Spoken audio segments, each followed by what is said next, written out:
What's up, guys? This is Jay from Conversations with Jay. You know, I gave it to you straight, no chase, and we're here at the Diddy trial, day 18. They don't call them escorts in this one, they call them entertainment. Who is the entertainment? Where did the entertainment come from? What did you guys do? Where did you guys do it? How many times? They just kept going on name after name after name after name. And I was actually pretty shocked. I wrote here, she remembers dates, locations, how many times per person, who the entertainment was, what actually happened, what they were doing, the details of what they were doing, what drugs they were taking.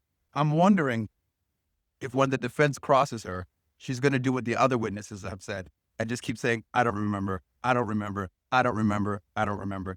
I'm really wondering about that because it's so obvious to the jury that when the prosecution asks her questions, they know everything and they remember everything. And to her credit, there were a few times actually later in the test when she did say, I don't remember, my memory's shaky about that time, stuff like that, to her credit. But if they get onto their I don't remember everything thing, it's going to be interesting.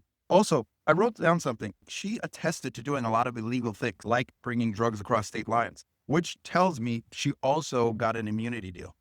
So she also has a reason to say what the prosecution wants her to say.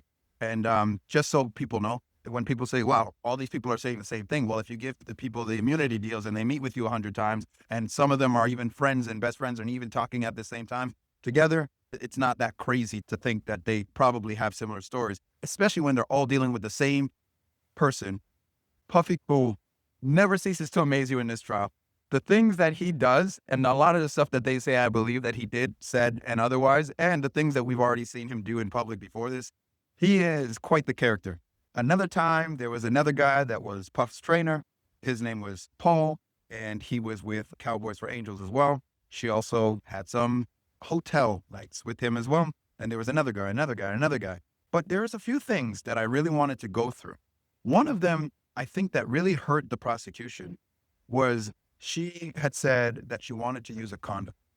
And Puff was annoyed that she wanted to use a condom, but he gave the guy a condom to use. Another time, she didn't like the guy. She said he wasn't attractive and he smelled and he was sweaty. And then she said, hey, Puff, I don't want to do this. And he said, let's try it. Let's try a little bit more. See if you feel a little bit more comfortable. She went back in and then she's like, no, I'm not comfortable. And what he did is he said, all right. So he then went and started doing his thing directly with her. And then he excused the guy. And so she didn't have to do that when she didn't want to do it. Funny thing is though, then he called another guy and he blindfolded her, or I guess she blindfolded herself, whatever. I'm sure it was him that blindfolded her. I wasn't there though, but that's what it seemed like. And brought in another guy. And the other guy, they did their thing, touching each other or whatever. And then he took the blindfold off.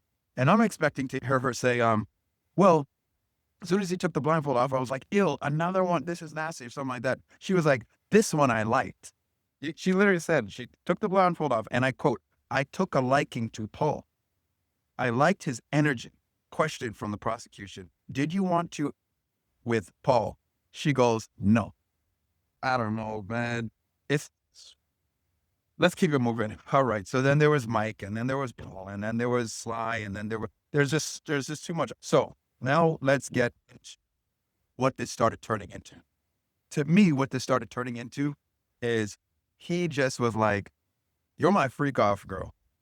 She already testified to knowing he had multiple girlfriends when she was with him. Matter of fact, when she met him, he was dating her friend. Okay. Then she started sleeping with him while he was dating the friend. And then the friend went and married a guy in Europe. And then she started dating him and said, I didn't care that he had a lot of girlfriends. I was fine with it. But what happened is she started getting very, very envious. I wouldn't say jealous because I wrote jealous a lot, but I would say more envious because she was kind of saying like, you're doing this with this girl. You're doing that for that girl. You don't spend that quality time with me. You don't do that for me.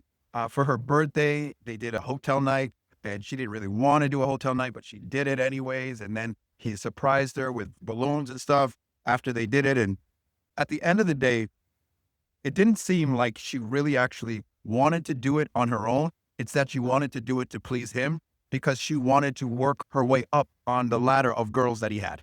She wanted to get closer and closer to being his number one chick. And then she started seeing him do things for other women, take them on the private jet, bring them to Turks, bring them on vacation, all that kind of stuff, rent out a villa, all that stuff. She really started getting really, really envious and started saying it to him.